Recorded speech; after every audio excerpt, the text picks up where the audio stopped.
러시아의 세계적인 작가 톨스토이의 그 단편소설 참회록이라는 책에 보면은요, 이런 얘기가 한편 나옵니다. 한 나그네가 황량한 광야를 지나가고 있었대요. 광야라는 데가 사막이잖아요. 덥고 뭐 힘들고 얼마나 그렇겠어요. 근데 저 앞에 보니까 우물이 있는 거예요. 야, 오아시스인가 보다 싶어서요. 막 달려가 봤더니 이미 말라버려서 뭐 버려진 우물이었다는 거예요. 좋다 말았죠. 기운이 탁 풀려서 주저앉아 있는데 수풀에서요, 갑자기 사자 한 마리가 튀어나왔다는 거예요. 사자가 달려들기라도 하면은 목마른 거고 뭐고 다 소용없잖아요. 살아야 되잖아요. 그래서 안 되겠다 싶어서 우물 곁에 있는, 우물에 걸쳐 있는 넝쿨을 붙잡고요, 우물 안으로 이제 뛰어 내려갑니다. 내려가죠. 근데 이게 웬일이에요? 내려가다 보니까 우물 안에 커다란 뱀이 있던 거예요. 뱀이 사람이 오는 소리를 듣고 나더니 어서 오라고 막 혀를 낼름낼름 거리고 있더라는 겁니다. 어떻게 올라갈 수도 없고 내려갈 수도 없고 집회양난이죠. 그나마 떨어지면 안 되잖아요. 그래서 이거 뭐 오도 가도 못하는 상황이 됐지만 떨어지면 안 되겠다 싶어가지고요, 그 넝쿨을 꽉 붙잡았다는 거예요. 근데 이번에는 넝쿨 위에서 바스락바스락 소리가 나더라는 거예요. 어디서 온 쥐새끼 한 마리가 그 넝쿨을 갉아먹고 있더래요. 이제 죽었구나 생각하고요. 뭐 어떻게 해요? 위로는 사자, 밑으로는 뱀, 뭐 넝쿨은 지가 갉아먹고 있고, 이제 죽었구나 생각을 하고 눈을 꽉 감았는데 갑자기 자기 입술로 뭐가 하나 뚝 떨어지더라는 거예요. 여러분, 그러면은 어떻게 해요? 혀로 이렇게 한번 핥아보잖아요. 먹었더니 달더라는 거예요. 이게 뭐야 싶어서 얼굴을 들어봤더니요, 넝쿨 위로 벌집이 있더래요. 그 벌집에서 우리 꿀이 얼마나 많은지 꿀이 흘러 넘치고 있더라는 겁니다. 이 사람이요, 이제 곧 죽게 될 자기 처지는 다 잊어버리고 달콤한 꿀맛에 빠져가지고 얼굴에 묻은 꿀을 다 핥아먹었다, 뭐 그런 얘기예요. 얘기는 여기서 끝이 납니다. 이 사람이 꿀을 먹고 힘을 내가지고 살았는지 죽었는지 그걸 몰라요. 얘기가 여기서 끝났어요. 톨스토이가 얘기하고자 하는 말은 뭐였냐면, 이게 바로 인생이라는 겁니다. 이게 바로 인생이라는 거예요. 여러분, 우리 사는 게 그렇잖아요. 광야에서 우물을 발견한 것 같아가지고 신나서 막 뛰어가 보니까 비누물이에요. 허탕치는 일이 있죠. 안 그래도 허탕쳐서 힘 빠지는데 거기다 사자가 나타나가지고 또 나를 괴롭게 해요. 근데 나쁜 일은 꼭 어떻게 오죠? 겹쳐서 온다 그러잖아요. 그래요. 나쁜 일은 겹쳐서 온대요. 그래서 이게 사자를 피했더니 이번엔 또 뱀이 기다리고 있는 거예요. 이렇게 여러분, 고난만 계속되는 게 인생 아닙니까? 우리가 사는 게 다 그렇지 않아요? 근데 여러분, 그렇게 뭐 일이 꼬이고 허탕치고 또 나쁜 일만 계속 되던가요? 살다 보면 또 그런 것도 아니에요. 그렇게 나쁜 일이 계속 겹쳐서 오는 것 같고 끝이 없는 것 같은데, 또 그런 중에도 꿀송이같이 좋은 일이 있어요. 가끔씩 좋은 일이 생깁니다. 그래서 나쁜 일 다 잊어버리고 다시 힘을 내서 살 수 있는 게 또 인생이더라고요. 방금 말씀드린 여러분이 톨스토이의 얘기에서는 달콤한 꿀이 그 인생의 해결책이 되지 못했어요. 이 사람이 이제 열린 결말을 해놨잖아요. 그 꿀을 먹고 힘을 내가지고 살았는지 죽었는지 이거 그냥 우리 상상에 맡겼잖아요. 문제가 해결되진 않았어요. 그런데 오늘 본문을 보시면요, 예수님의 육신의 아버지 요셉이 사자를 만나고 뱀을 만난 것 같은 고난을 당했는데, 근데 꿀송이 같은 주님의 말씀을 듣고요, 문제가 해결되는 일을 볼 수가 있습니다. 오늘은 그 아기 예수님께서 이 땅에 오신 성탄절입니다.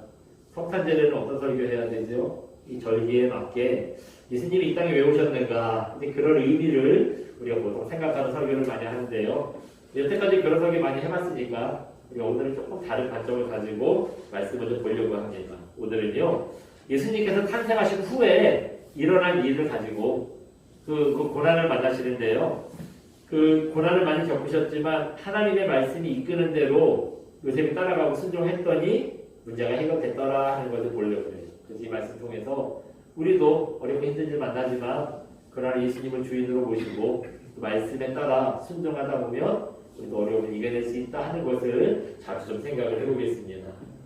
예수님께서 태어나셨을 때 누가 제일 처음 찾아오죠? 동방박사 세 사람. 근데 이 사람들이 곧장 예수님께 갔으면 좋은데요.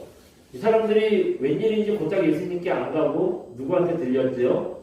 헤로당. 그래요. 헤로당한테 들렸습니다. 헤로당을 만나서 이렇게 얘기를 해요. 앞에 2장 2절인데요.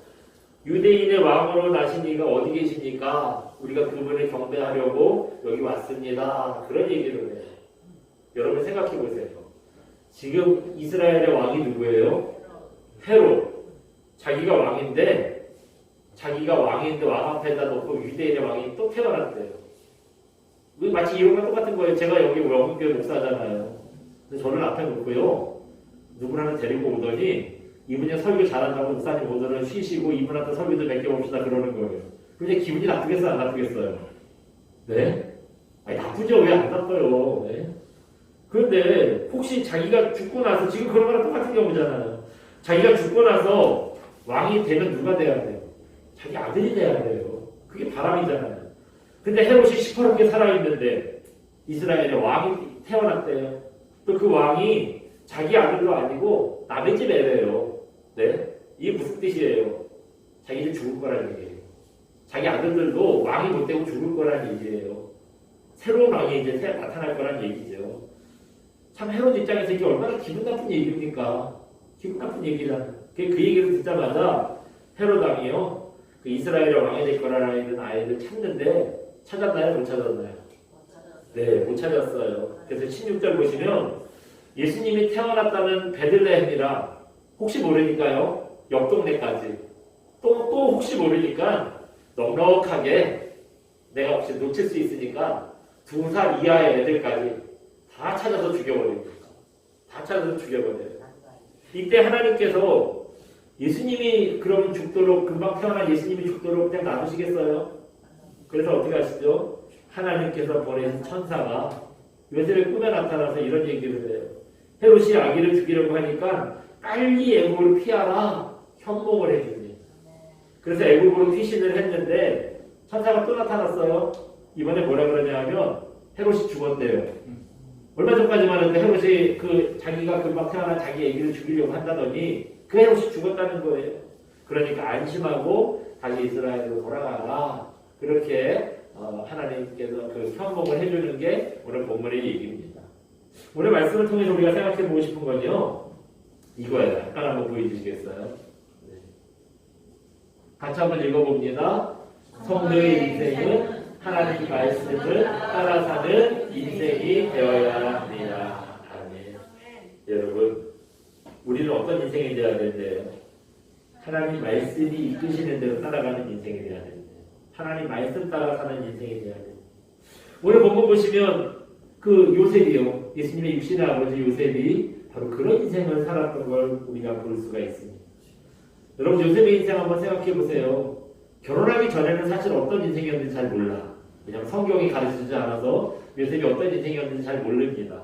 그런데 성경이 가르쳐주는 내용에서 한번 찾아보면요. 결혼하면서부터 이제 좀 이상해졌어요. 어려워지는 거예요. 참 불공이 많았습니다. 그때마다 요셉이요. 자기 힘으로 그 어려움을 이겨내지 않습니다. 하나님 말씀이 인도하는 대로 그대로 순종을 해요. 말씀이 애국으로 가라 그러면 가는 거예요. 애국에 있다가 말씀이 또 이제 다시 돌아오는 거예요. 그렇게 말씀이 이끄는 대로 살았기 때문에 수많은 위기를 만나지만요. 그 위기에서 살아날 수 있게 되더라는 거예요. 이거 조금 더 구체적으로 한번 생각을 해보면 첫 번째 위기는 뭐냐면요. 결혼한 예비 신부인 마리아가 임신을 했는 일입니다. 결혼을 앞둔 마리아가요. 신랑도 모르게 임신을 했다는 거예요. 그것도 어느 날 갑자기 임신을 했다는 거예요. 그럼 얘가 도대체 어떤 놈의 애라는 얘기예요. 네? 그런 생각 들잖아요. 이거 완전히 결혼도 파토나고요. 결혼이 그냥 끝나버리는 거 말할 것도 없고 마리아가 돌맞을 일이에요. 이 유대의 풍습상, 중동의 풍습상 이런 일이 있으면요. 돌로 사람을 쳐서 죽이는 율법이 있어요. 지금도 그 중동에 특히 아프간이 지금 탈레반이 이 다스리는 입장이 되니까 전 세계 사람들 다 염려하잖아요. 그 사람들이 꼭 율법대로 하거든요. 사람이 문제가 생겨서 거기 율법에 무슨 뭐 돌로 쳐 죽이라고 진짜 돌로 쳐 죽이는 거예요. 오른손이 범죄하면 오른손 찍어버리라고 그랬다고 오른손을 진짜 잘라버리는 거예요. 그런 인생. 마리아가 지금 돌에 맞아 죽게 생긴 거예요. 근데 참 이해할 수 없는 게 남자랑 동침을 해서 임신을 한 게 아니라 뭘로 임신했대요? 성령으로 임신을 했대요. 제 얘기가 아니라 말씀이에요. 한번 잠깐 보여주시겠어요? 같이 읽어봅니다. 마태복음 1장 20절 말씀. 주의 사자가 헌동하여 이르되 요새가 내 아내 마리아 데려오기를 무서워하지 말라. 그에게 잉태된 자는 성령으로 된 것이니라. 천사가 와서 이런 얘기를 해준 거예요. 사람이 와서 그랬으면은 그거 참 못 믿을 얘기인데 천사가 전해준 말이니 믿긴 믿어야겠는데 도대체 믿을 수 없는 말이잖아요. 그래도 천사가 나타나서 하나님 말씀을 전하니까요. 그대로 따라야 해요. 그래서 아무 소리 않고요. 임신한 마리아랑 결혼을 합니다. 결혼을 계속 진행을 해요. 또 두 번째 요셉의 인생의 어려움이 뭐였냐? 예수님을 무사히 순산하고 난 후입니다. 이제 말 많고 탈 많던 아기가 나왔어요. 이제 순산을 했어요. 비록 마구간이지만 순산해가지고 다행이다 싶었는데 또 천사가 나타났어요. 천사가 또 나타나서 이번에 하는 얘기가 뭐냐면 헤로당이 아기를 죽이려고 하니까 얼른 애국으로 도망가라. 그걸 가르쳐줘요. 다시 이것도 말씀 한번 보여주세요. 같이 한번 봅니다. 마태복음 2장 13절 말씀. 주의 사자가 요셉에게 형통하여 이르되 헤롯이 아기를 찾아 죽이려고 하니 일어나 아기와 그의 어머니를 데리고 애국으로 피하여 내가 내게 이르기까지 거기 있으라 하시니. 아멘. 예. 우리는 이 말씀만 보고 그래서 애국으로 얼른 도망갔나 보다 쉽게 생각하잖아요. 네? 여러분 요셉이 아기를 데리고 이집트 애국으로 도망간 거 이거 굉장히 어려움이었다는 걸 생각해 보신 적 있으세요? 성경에 그렇게 써 있으니까 얼른 도망갔나 보다 다행이다 그렇게 생각하고 넘어갔잖아요. 네. 근데 여러분 요셉이 애국까지 가는 일이요 그렇게 쉬운 일이 아니었어요. 생각해 보세요. 지금 이 말씀은 언제 된 말씀이냐? 여러분 아기가 지금 언제 태어났냐면요 어제 새벽에. 혹시 오늘 새벽일 수도 있어요. 날짜가 정확하게 나와 있지는 않은데 그냥 오늘 새벽이든지 아니면 어제 새벽이든지 그 둘 중에 하나예요. 그걸 예상할 수 있어요. 여러분 어제 갓 태어난 깐난 애기를 데리고 여행을 간다는 게 말이 돼요. 네? 우리도 애기가 태어나면 어떻게 하죠? 대문에 금줄 치고 3, 7일 21일 동안은 애도 밖에 못 나가게 하고 어디 바깥 사람들도 집에 들어오지 못하게 하고 그러잖아요. 이게 왜 그렇습니까? 그만큼 아기는 갓 태어난 아기는 연약하기 때문에 이거 병변에 노출되지 않게 보호한다는 의미에서 그렇게 하잖아요. 근데 그런 갓난 아기를 데리고 먼 외국까지 여행을 가야 되는 거예요. 여러분 한번 잠깐 보여주시겠어요? 저희 보시면 여기 이집트라고 써있죠? 네. 써있긴 이집트인데 요만큼 여기가 다 이집트예요. 지금 이렇게가 다 이집트입니다. 근데 아기가 태어난 베들레헴은 여기래요. 여기서부터 여기까지가 여러분 아마 이 성경에는 이집트에 애굽에 어디로 피하라 그랬는지 몰라서 동네 이름까지는 얘기하지 않아서 이 넓은 땅에 어디로 도망갔는지는 몰라요. 그다음에 저기 어디쯤 갔겠죠. 갔을 거예요. 네. 근데 저기 이 이집트 여기서부터 여기 베들레헴까지요. 직선거리로만 따져도 한 300km 정도 된대요. 여러분 300km면은 얼마나 먼 거리죠? 서울에서 부산보다 조금 가까운 거예요. 그때 교통편 없잖아요. 걸어가는 거예요. 걸어가야 됩니다. 300km를 걸어가려면 도대체 며칠이나 걸릴까요? 네. 옛날에 사냥에서 수원 가는데 한 3일씩 걸렸다 그랬는데 하루에 갈 수 있을까요? 어제도 그랬다 그래요. 부산이 얼마나 멀까요? 근데 여러분 거기다가 이 베들레헴에서 애국까지 가는 길도 그렇게 좋지 않아요. 지금 여기서는 색이 그렇게 지금 너무 밝아서 잘 안 나오는데 여기 색이 무슨 색이냐면 노란색이에요. 지도에서 노란색은 무슨 뜻이냐 하면 사막이라는 뜻이에요. 아주 메마른 땅이든지 진짜 맥이 사막이든지 그런 뜻입니다. 그러니까 여기 보세요. 베들레헴에서 이집트까지 가는 이 길 내내 다 노란색이잖아요. 그 얘기는 이 길들이 다 뭐란 뜻입니까? 사막이라는 얘기. 사막을 건너야 돼요. 지금 여기가 이스라엘 사람들이 40년 광야 생활했던 광야인데 이 사막 광야예요. 다 광야입니다. 여러분 어제 갓 태어난 애기랑 어제 막 출산한 산모를 데리고 사막을 뭐 며칠씩 건넌다는 게 이게 여러분 보통 일입니까? 이거는 가다가 죽어도 당연한 것처럼 이상하지 않은 아주 목숨을 건 여행인 거예요. 근데 그런데도 하나님께서 애국으로 도망가라고 형봉해 주셨기 때문에 요셉이 이제 식구들 데리고 가나안에게 데리고 도망을 가는 겁니다. 이제 세 번째 고난이에요. 세 번째 고난은 뭐냐? 요셉이 도망간 후에 아까 말씀드린 것처럼 헤롯이 2살 이하 애기를 다 죽이라고 그랬잖아요. 그렇게 못된 짓을 해서 그런지요. 헤롯이 그 일을 하고 나서 얼마 안 있다 죽어요. 죽습니다. 그러자 또 천사가 나타나서 헤롯이 죽었으니까 이제 이스라엘로 니네 고향으로 돌아가 꿈에 형봉해 주세요. 오늘 본문 19절 20절이 그 얘기를 하고 있습니다. 우리 19절 20절도 같이 한번 읽어볼까요? 같이 봅니다. 시작. 헤롯이 죽은 후에 주의 가다가 애굽에서 요셉에게 형봉하여 이르되 일어나 아기와 그의 어머니를 데리고 이스라엘 땅으로 가라. 아기의 목숨을 찾던 자들이 죽었느니라 하시니 아멘. 예. 뭐 이게 뭐 얼마나 지난 일인지는 정확히 알 수는 없는데 아마도 그렇게 오랜 기간은 아니었을 거라고 생각을 해요.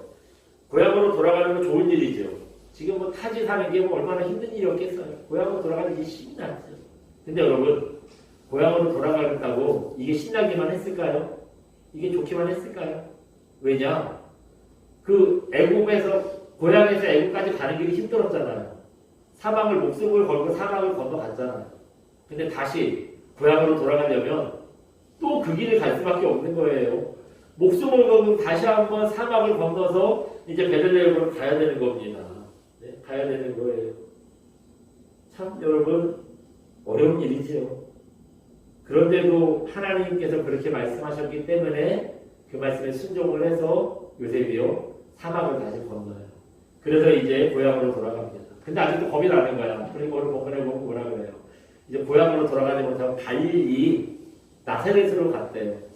그래 왜 나사렛으로 갔냐?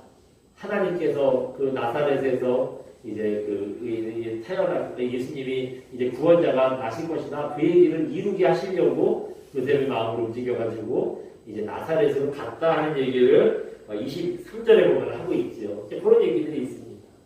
여러분 요셉의 인생 어떻습니까? 아직 결혼도 안 한 예비 신부가 임신을 해 애를 낳자마자 뭐 죽이네 살리네 해가지고 먼 나라로 피난을 가서 조금 이제 한숨 돌려놔 했더니 이제 고향으로 돌아가라고 아주 되짚어가지고 또 사막을 건너서 돌아와. 참 고단한 인생 아닙니까? 네?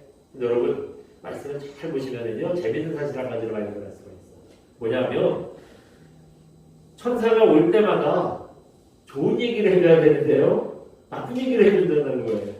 여러분 우리가 상상했어요. 여러분 만약에 천사가 와가지고 하나님의 말씀을 전해준다 그러면 좋은 소식 전할 거라고 생각하세요? 나쁜 소식 전할 거라고 생각하세요? 그렇지요. 천사가 왔잖아요. 네? 하나님의 말씀을 전한대잖아요. 그러니 좋은 소식 전할 거라고 생각하잖아요. 근데 요셉이 들었던 얘기 보세요.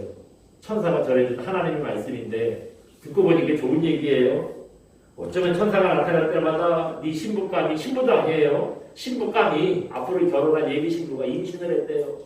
애를 낳았는데 이거 봐 애 낳자마자 한번 죽인다고 빨리 애국으로 돌아가라 그러지 않나. 천사가 나타날 때마다 전해주는 얘기들이요 나쁜 소식들만 전해주는 거예요. 근데 여러분 우리는 나쁜 얘기라고 생각을 했는데 여러분 그 나쁜 얘기가 요셉을 살리는 얘기던가요? 죽이는 얘기던가요? 네? 살리는 얘기였어요. 그 말씀 듣고 순종했기 때문에 결국 요셉이 살았고 가정을 지킬 수 있었던 거 아닙니까? 여러분 하나님의 말씀이 바로 이렇습니다. 솔직히 하나님 말씀 들으면 부담스러워요. 도대체 이 말씀을 어떻게 순종해야 되나 싶기도 하고요. 그걸 정말 순종하고 살 수 있을까 싶기도 하고 부담스러워요. 그럴 수밖에 없어요. 왜냐? 여러분 여태까지 누구 마음대로 살았어요? 내 마음대로 살았잖아요. 내가 내 마음대로 살았잖아요. 하나님 말씀과 상관없이 내 마음대로 살았어요. 근데 갑자기 내가 살았던 방법은 다 버리고 이제 하나님 말씀대로 살라고 하니 그게 부담스럽지 않겠어요? 안 부담스러우면 이상한 거죠. 부담스러울 수밖에 없는 겁니다. 그러나 여러분, 그러나 이 말씀이 부담스러워도요, 그 하나님의 말씀에 순종하면 우리가 살 수 있어요. 어떤 위기 어려운 가운데에서도 말씀이 우리를 살려주시는 겁니다. 미국의 어느 항구에 사고호라는 별명이 붙은 배가 있었대요. 왜 이 배 이름이 사고호겠어요? 네? 그 사고가 진짜 우리가 생각하는 사고 맞아요. 교통사고 같은 사고예요. 맨날 나가기만 하면 사고를 내서 그 배 별명이 사고호래요. 근데 웬일입니까? 어느 날 나갔는데 이번에는 사고 없이 얌전하게 돌아온 거예요. 얌전하게 돌아왔다고 항구에 소문이 쫙 나가지고요. 이게 웬일이냐 싶어서 사람들이 막 구경을 가봤대요. 네? 그래서 도대체 어떻게 이번엔 사고를 내지 않았냐고 당연히 물어봤겠죠. 배에서 내리던 선원이 이렇게 얘기를 했대요. 선장이 바뀌어서 그랬다는 거예요. 선장이 바뀌어서. 전에 선장은, 어제까지 있던 선장은 나가기 전에 맨날 술을 먹고 나갔대요. 술 먹고 운전하니 배가 사고가 안 나요. 그래서 맨날 사고가 났는데 새로운 선장은요, 술을 안 먹고 맨정신으로 운전을 했다는 거예요. 그래서 무사히 사고 없이 돌아올 수 있었더라 얘기를 합니다. 여러분, 우리 인생도 그래요. 내가 인생의 주인이 돼서 내 맘대로 살면은 되는 일도 없고요. 사고뭉치 같은 인생밖에 될 수 없는 거예요. 근데 내 인생의 선장을 이제 바꾸는 거예요. 내가 내 인생의 선장이 아니라 예수님을 내 인생의 선장으로 바꾸시는 겁니다. 그래서 주님 말씀의 운전대를 맡기면요, 여러분, 오늘도 무사히 사고 없이 안전하게 우리가 돌아올 수 있게 되는 거 아니겠습니까? 요셉도 어떤 어려움을 와도 하나님 말씀에 자기 인생을 맡겼잖아요. 하나님께 운전대를 맡기고 순종했잖아요. 그렇기 때문에 살았던 거 아니겠습니까? 여러분, 그러므로 오늘 이 땅에 오셔서 우리를 구원하시고 우리 인생의 주인 되신 예수님을 꼭 여러분 우리 마음에 모셔드리기 바랍니다. 그래서 주인 되신 예수님의 말씀이 인도하는 대로 따라가고 순종하는 저와 여러분 되시기를 주님의 이름으로 축원드립니다. 오늘은 성찬식이 있으니 저만 기도하겠습니다.